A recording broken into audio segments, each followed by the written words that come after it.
नमस्कार। आज हम श्रीमद् भगवद गीता के तीसरा अध्याय श्लोक 42 का पठन करेंगे, जो कि गीता प्रेस गोरखपुर की श्रीमद् भगवद गीता से लिया गया है। इसका कोड 3 है और पेज 160 161 है। इंद्रियाणि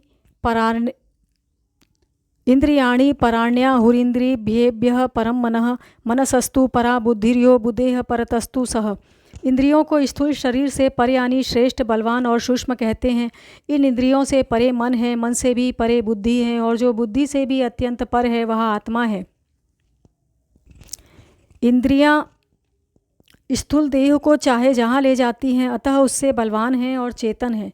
स्थूल शरीर देखने में दिखाई देता है, इंद्रियां दिखाई नहीं देती, इसीलिए इंद्रियां शरीर से सूक्ष्म हैं। इसके सिवा स्थूल शरीर की अपेक्षा इंद्रियों की श्रेष्ठता, सूक्ष्मता और बलवत्ता प्रत्यक्ष भी देखने में आती है। इंद्रियों से परे मन है, मन से परे बुद्धि है, बुद्धि से भी परे जो है वह आत्मा है।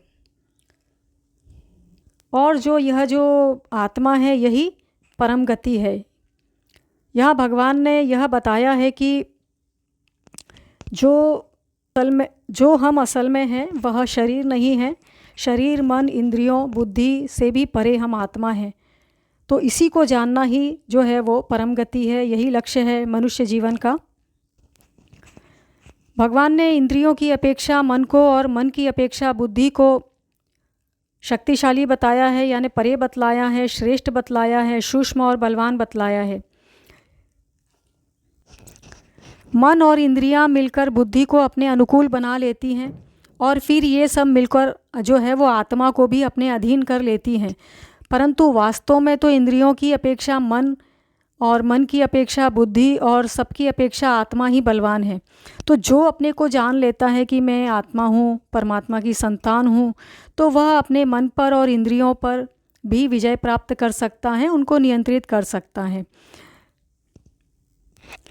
गीता में जीते हुए मन, बुद्धि और इंद्रियों से जो युक्त जो आत्मा है यानी जीवात्मा है, वह अपने लिए मित्र है, और जो बिना जीते हुए मन, बुद्धि और इंद्रियों वाला जो आत्मा है यानी जीवात्मा है, उसे शत्रु बताया गया है स्वयं के लिए।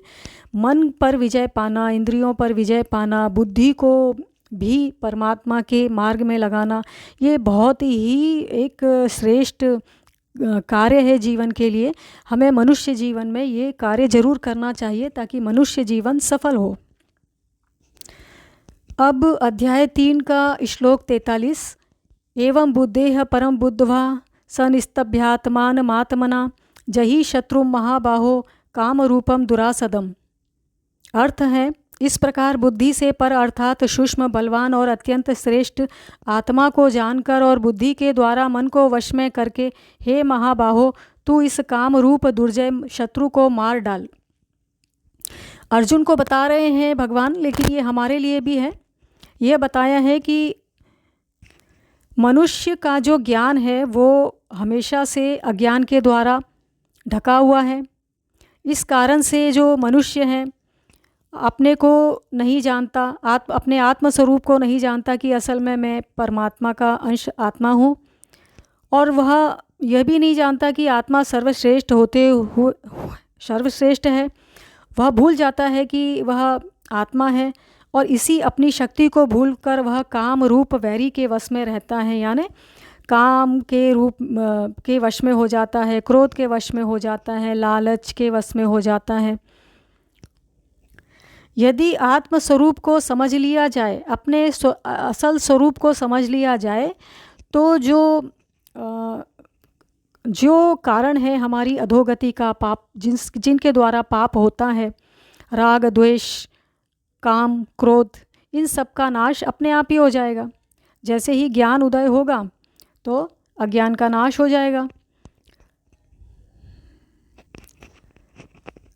आत्मा में अनंत बल है, वह काम को मार सकता है। उसी के बल को पाकर सब बलवान और क्रियाशील होते हैं। सब कौन? जो ये जितने भी जीव दिख रहे हैं, चलते फिरते शरीर, मन, बुद्धि, श्वासें, मन, यही सब आत्मा के कारण ही बलवान हैं। और जितने भी आपको इंसान दिख रहे हैं चलते फिरते, उठते बैठते, ये सब क्योंकि आत्मा के द्वारा ही सारा कार्य किया जा रहा है ना। सभी जीवों में आत्मा है, परंतु वह यानी कि जो जीवात्मा है, आत्मा है, किसी शरीर में अभिव्यक्त कर रहा है, वह अपने आप को भूल जाता है। और वह भूल जाता है कि वह शक्तिशाली है, शरीर से, इंद्रियों से और मन से भी ज़्यादा शक्तिशाली है। वह सबको नियंत्रित कर सकता है, लेकिन वो उनमें उलझ जाता है अपने आप को भूलकर। यही उसके दुख का कारण है, यही उसके बार बार जन्म मरण के चक्र में आने का कारण है। इसी के कारण पाप हो जाते हैं। यदि आत्मा यानी हम स्वयं को समझकर, अपनी शक्ति को पहचान कर, बुद्धि, मन और इंद्रियों को जो है वो जान लें, उन पर अपना नियंत्रण कर लें, उन्हें मनमाना कार्य करने की अनुमति न दें, जितना ज़रूरी है उन्हें उतना ही हम उनसे कार्य करवाएं, तो हम अपने पूर्व कर्म बंधन भी काट सकते हैं और नए कर्म बंधन नहीं बनेंगे तो कोई पाप ही नहीं बनेगा। जन्म मृत्यु के आवागमन से भी मुक्ति हो जाएगी। सबसे पहले हमें अपने आत्मा स्वरूप को जानना है, आत्म स्वरूप को जानना है और अपनी शक्ति को पहचान कर बुद्धि, मन और इंद्रियों को वश में करना है। आज के लिए इतना ही। त्वमेव माता च पिता त्वमेव बंधुश्च सखा त्वमेव विद्या द्रविणं त्वमेव सर्वं मम देव देव। ओम श्री परमात्मने नमः।